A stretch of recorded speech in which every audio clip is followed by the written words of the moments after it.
Un policier arrête une voiture, mais quand il voit la petite fille à l'arrière, son visage devient pâle. Je suis Bianca de Buzzling Tales, et aujourd'hui, nous allons plonger dans une histoire très émouvante. N'oubliez pas d'aimer la vidéo et de vous abonner à notre chaîne. J'aimerais vraiment que chacun d'entre vous commande son nom, pour que je puisse mieux vous connaître.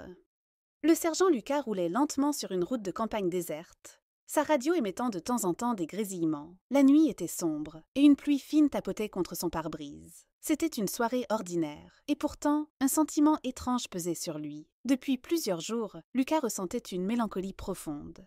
Cela faisait bientôt 2 ans que sa vie avait basculé. Il avait tout perdu un soir similaire. Sa fille unique, Clara, qu'il n'avait vue qu'une seule fois à la naissance, avait été impliquée dans un accident de voiture. Les secours n'avaient trouvé aucun survivant. Depuis, Lucas vivait dans un mélange de regrets et de culpabilité. Il n'avait jamais pu faire son deuil. Alors qu'il roulait dans cette nuit pluvieuse, une berline noire attira son attention. Elle zigzaguait légèrement sur la route glissante, comme si le conducteur peinait à garder le contrôle. Lucas soupira, alluma ses gyrophares et accéléra pour intercepter le véhicule. Il activa son haut-parleur. « Veuillez vous ranger sur le côté. » La voiture ralentit avant de s'immobiliser sur le bas-côté.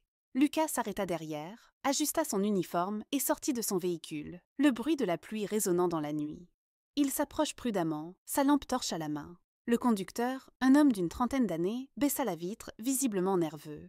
Lucas balaya l'habitacle du regard. Mais c'est à l'arrière qu'il vit quelque chose qui lui glaça le sang. Une petite fille le regardait fixement. Elle devait avoir 6 ou 7 ans, avec de longs cheveux bruns bouclés encadrant son visage. Ses yeux, d'un marron profond, semblaient percer directement son âme. Lucas sentit son cœur s'arrêter. Cette enfant, elle ressemblait tellement à Clara à cet âge. Pas seulement un peu, mais de manière presque surnaturelle. La même expression, la même barrette rose dans ses cheveux. Lucas recula d'un pas, incapable de détourner les yeux. « Monsieur, qui est cette petite fille ?» demanda-t-il d'une voix tremblante. Le conducteur fronça les sourcils, confus. « C'est ma fille, Clara. Pourquoi ?» Le policier sentit ses jambes faiblir, mais il s'efforça de rester professionnel. « Puis-je voir vos papiers d'identité et ceux de l'enfant ?» demanda-t-il en se ressaisissant.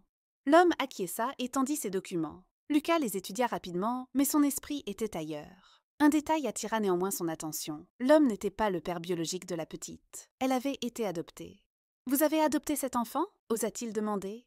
Le conducteur hocha la tête. « Oui, je l'ai retrouvé récemment après un long processus. Sa mère est morte dans un accident et son père est inconnu. » Lucas sentit une boule se former dans sa gorge. Il regarda de nouveau la petite fille, tendant un objet vers lui, un petit bracelet en tissu coloré. Il se figea. Ce bracelet, c'était celui qu'il avait offert à Clara pour ses 6 ans. Il le reconnaîtrait entre 1000. Sa voix se brisa lorsqu'il parla à l'homme. « Où avez-vous trouvé ce bracelet ?» Le conducteur haussa les épaules. « Je ne sais pas. Elle l'a depuis toujours. Elle y tient beaucoup. Elle dit que ça lui rappelle sa maman qui veille sur elle. » Les larmes montèrent aux yeux de Lucas. Il sentit un frisson parcourir tout son corps. La coïncidence était trop grande. Et puis, il y avait ce regard qu'il connaissait si bien. Lucas se tourna vers Clara, s'accroupit à sa hauteur et parla d'une voix douce. « Clara, ma chérie, est-ce que je peux te poser une question ?» La petite fille hocha la tête, un léger sourire sur les lèvres. « Est-ce que tu te souviens de ta maman ?» Clara fronça les sourcils, comme si elle réfléchissait intensément. « Maman disait toujours qu'un ange veillait sur moi. Un ange avec un grand uniforme comme toi. » Lucas sentit son cœur se briser et se reconstruire en même temps. Cet enfant, cette petite qu'il croyait perdue à jamais, se tenait là devant lui. Le conducteur, voyant l'émotion de Lucas, sembla comprendre quelque chose. « Attendez, vous êtes de sa famille, n'est-ce pas ?» Lucas acquiesça, incapable de parler. Il tendit doucement la main vers Clara et la petite la saisit sans hésiter. Cette nuit-là, sous la pluie battante, une famille brisée trouva une lueur d'espoir. Le sergent Lucas Garnier venait de retrouver sa fille bien-aimée.